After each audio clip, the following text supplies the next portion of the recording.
So, Congresswoman DeGette. Thank you very much, Mr. Chairman. Out west, we've had a lot of experiences with different kinds of mining techniques that have caused human health risks and severe environmental damage. Now, Mr. John, you say that hydraulic fracturing absolutely does not pose a threat to drinking water. So if that's true, why would you object to the disclosure of the chemicals used in the fracking process under the Safe Drinking Water Act? As I mentioned earlier, the information packets that we provide to the... Why would you object? If it's perfectly safe, why would you object to disclosure of the chemicals that are used?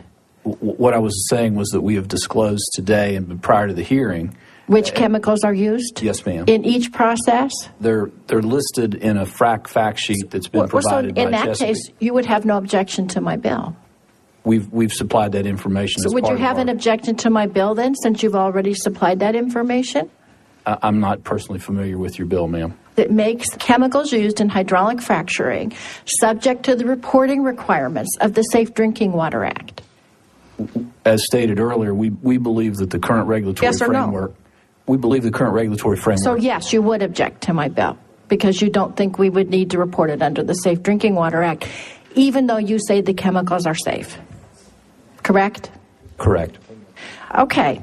How about you, Mr. Kell? Are you saying that hydraulic fracturing fluids cannot possibly be to blame for water contamination seen in cases across the country?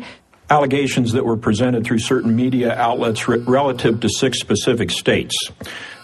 We did not survey all states that have oil and gas activity, and therefore would not make the statement that no one has ever identified. Thank you very much, Mr. Chairman. All right, Mr. Hinchy. Mr. John, I just want to follow up on some of the things that were just being talked about. And I know that your company is engaged in a lot of hydraulic fracturing. What chemicals are used in the process? If you would indulge me to pull it from the sheet and to be sure that I read it correctly, I wouldn't want to offer something from memory that was incorrect. Please speak a little closer to that mic. We want everybody to hear you. Thank you, sir.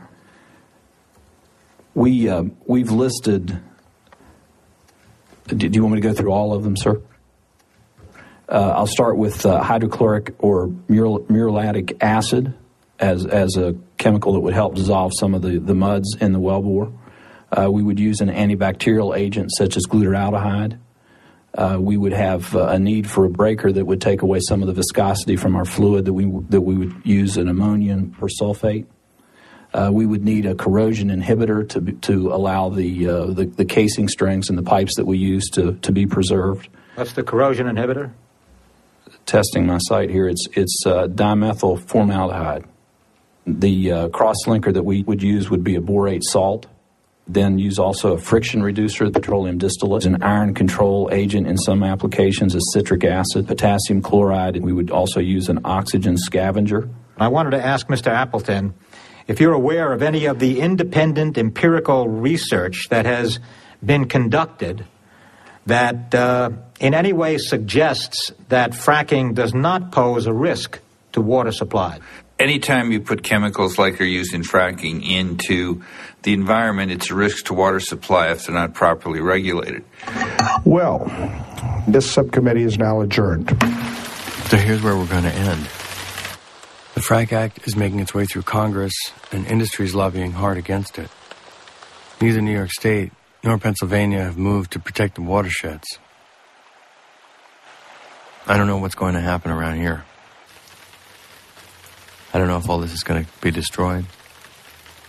I don't know what's going to happen around the rest of the United States. Whether all the friends that I made on this trip are going to get some relief.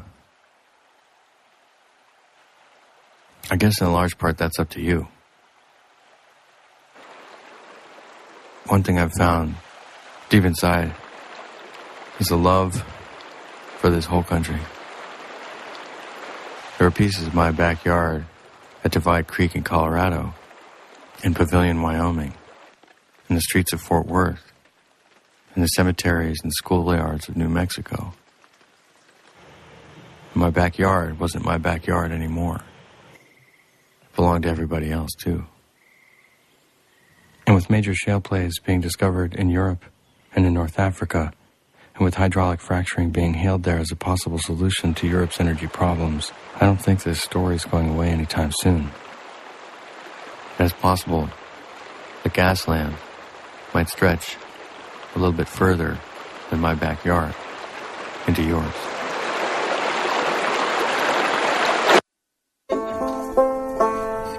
Ready? Yeah. All right.